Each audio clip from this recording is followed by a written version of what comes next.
Hey everybody, and welcome back to Whiskey Trek, and I'm Jackson. I'm Natalie. And today we're going to be talking about Old Forester 1924. Yes. Okay, so to start off with, Old Forester 1924 is obviously their newest release, their newest addition to the Whiskey Row series. That's 1870, 1897, 1910, and 1920. And obviously informally 1915, which a lot of people make at home. Us. Us. Old Forester 1924 is 100 proof. It's also the only one of the Whiskey Row series that has an age statement. Old Forester is known the same as Woodford Reserve for using temperature cycled warehouses. So basically what they do is they, in their rick houses, are able to control the temperature so that they can regulate the way that the whiskey interacts with the barrel without having to rely on the weather to do that. So you can age whiskey theoretically faster. With that being said, this is not your traditional Old Forester mash bill. This is the Early Times Bottled in Bond mash bill, which is also the King of Kentucky mash bill. So some people are saying this is Early Times Bottled in Bond at 10 years or King of Kentucky proofed down and a little bit younger. We'll have to find out and see, but to be honest, I'm just happy to have one. Sweet. Can I be the one to open it? Sure. Yes. Why not? Okay. What? No, open it. Ah! That was fantastic. That was... I also love that the tax stamp is purple. Don't love that the tax stamp is crooked. That's not great. driving him crazy. Just up front, this is $115 MSRP. I paid $125 for it, so not great. And I did have to get it in a bundle with a bottle of wine. So overall, not happy about how I came about it, but I have one, and now we can make content with it. And also, I like Old Forester, and I really like Early Times Bottled in Bond. And it's probably good. Maybe. I've heard good. Cheers. In my mic. I see the Early Times influence here. Well, I say that. Let's wait to hold reservations because I might pull out one of my plastic tops. I don't have any metal caps, to be fair. Surprisingly spice forward. Mm-hmm. Kind of savory, like savory sweet. I know you're probably not going to love this, but the first thing I thought of was radishes. I don't know what fresh radishes smell like. Oh, wow. Really? My dad used to feed those to me all the time before dinner. Although I guess I could see like a spicy vegetal note, which just sounds weird. It's not quite that earthy. This is also a fresh crack, obviously. You watched us open it, so. That's fair. Moving past the weird notes, it is very sweet along with that spice. I'm getting nice mapley notes out of this, which is nice. I would agree. Dark fruits for sure, like a plum. Kind of smells like a plum. Yeah. Overall, this smells really nice. It doesn't smell overly complex, but it's also only 100 proof. So how much can you expect? Let's have a taste, and then we can go back to the nose and see what we find out later. But I want to have some of this. There's an idea. All right. It's not as complex as you might want for the price, you think? Yes, I would totally agree with that. But I think the proof really holds it down right there. Yeah. I don't mind things being 100 proof. But I think the price tag hurts when the proof is 100. The flavors that are there are very nice. Sweet, dark fruits. I'm definitely getting that plum on the palate. Yeah, for 100 proof, it's still staying. Yeah, I'm still tasting it. It's just not the same type of staying power as we've had with other bourbons of this price. Watery. Yeah, the mouthfeel is a little bit watery, which is disappointing because I'm really big on mouthfeel. The flavor profile is totally right, though. Yeah.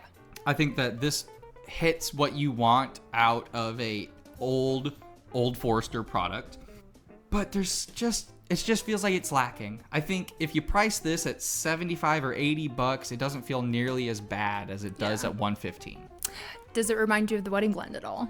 No, not even a little bit. This tastes nothing like the wedding blend that I created. This isn't traditional Old Forester, to be fair. As I said, this is the Early Times mash bill. With that being said, I'm going to need the help of the editor to grab 2 Glens, please. All right, so before you go to the comments saying that's not the metal cap, I know, I don't have a metal cap. The store I got this from didn't have any metal caps in stock, but I do have a better thing. I have the plastic cap Early Times Bottle and Bond, which is from Brown-Forman before they sold Early Times Bottle and Bond to Sazerac.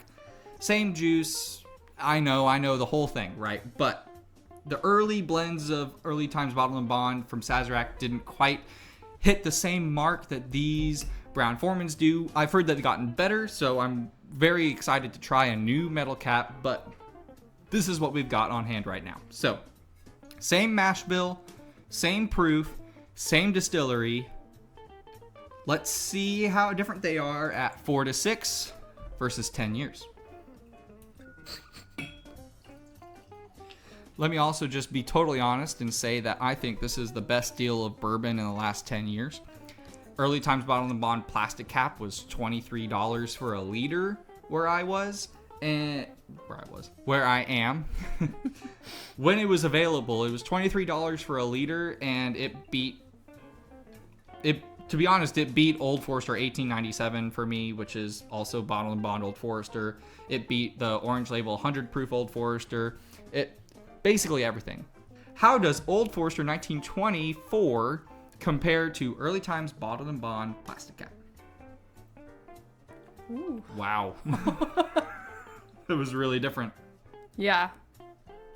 Immediately, the Early Times Bottled and Bond has a more fruit-forward note to it, whereas the Old Forester has a much more spice, char, and oak-forward note to it, which I guess kind of makes sense. I said this in an earlier video, but this is almost like that strawberry syrup from IHOP. Oh, funny that you say that. So I'm holding this, and I'm thinking it has bright fruits, but blueberry came to mind. Blueberry, raspberry, something like that. Yeah. And I'm holding this, and this 1924 is the baked version, like the cakey pie version of blueberry. No, you're right. This is the cobbler, and this is the raw puree. Yeah. Honestly, on the nose, it's pretty close. Yeah. I think I'm going to give the nose to Old Forester 1924 right now. Okay. Let's have a taste. It is similar. Yeah, Early Times Bottled and Bond, really syrupy sweet. Very sweet. Somehow has better mouthfeel than the Old Forester. I think it has equally as long of a finish. Yeah. It's not nearly as spice forward because it doesn't have nearly that much oak influence that the Old Forester does. But it is sweeter, it's a little bit more fruity, and it's nearly as complex, but not quite as much so. Now let's try the Old Forester again. Wow. Okay, going back to the Old Forester is a big difference than what it was before. Oh, yeah. I think the Old Forester almost goes under the radar the first time you have it. When you compare it to the Early Times, going back to it, it stands up a lot taller than it did before. I was ready to really not give this a good review. But then going back to it, I'm like, wow, that's actually very nice. It has a lot more going on up front than the Early Times. Spice, sweet, fruit, oak, char. It's got a lot of things going on that the Early Times doesn't. I don't think it has as good of a mouthfeel, though. Yeah. If you had to put something over the 1924. Yeah, the Early Times has a better mouthfeel, and it's more of that syrupy sweet. And honestly, the noses are still fairly comparable in terms of quality for me. Absolutely. I don't know. What are your overall thoughts? I think I am ready to pick a favorite while it is close. It's closer than it should be. I am also excited to see how this one develops the longer we have it. That's true. This Early Times has been open for a while. This Old Forester we opened on camera for you guys because... Oh my gosh, we forgot to say. This is Fresh Pop Friday. Fresh Pop Friday. Verdict time. Old Forester 1924. If you really love Early Times Bottled and Bond, this will be something that you'll want to have, like I do and did. And I'll be honest, if that's what you really love, you won't be hugely disappointed. I think you'll be sad to pay for how much you'll have to pay, but that's just bourbon right now. If you're not a huge Early Times Bottle and Bond fan, please try it at a bar first, because I think you might be a little bit disappointed. This isn't traditional Old Forester profile, and I actually like that about that. If I had to give this a grade of some sort, including price, it's a C+, B-, C+ probably. And that's just because I think it's just too expensive. Mm-hmm. The whiskey itself is really good. And I do think it is a upgrade over Early Times Bottle and Bond. But when you think about being able to buy 5 of these for one of these, it's not looking so hot. Excellent use of math. We like her. We like her. I'm glad that I have it. So, all right. Well, that's it from us today, guys. Cheers. We'll see you next time here at Whiskey Trek. See ya.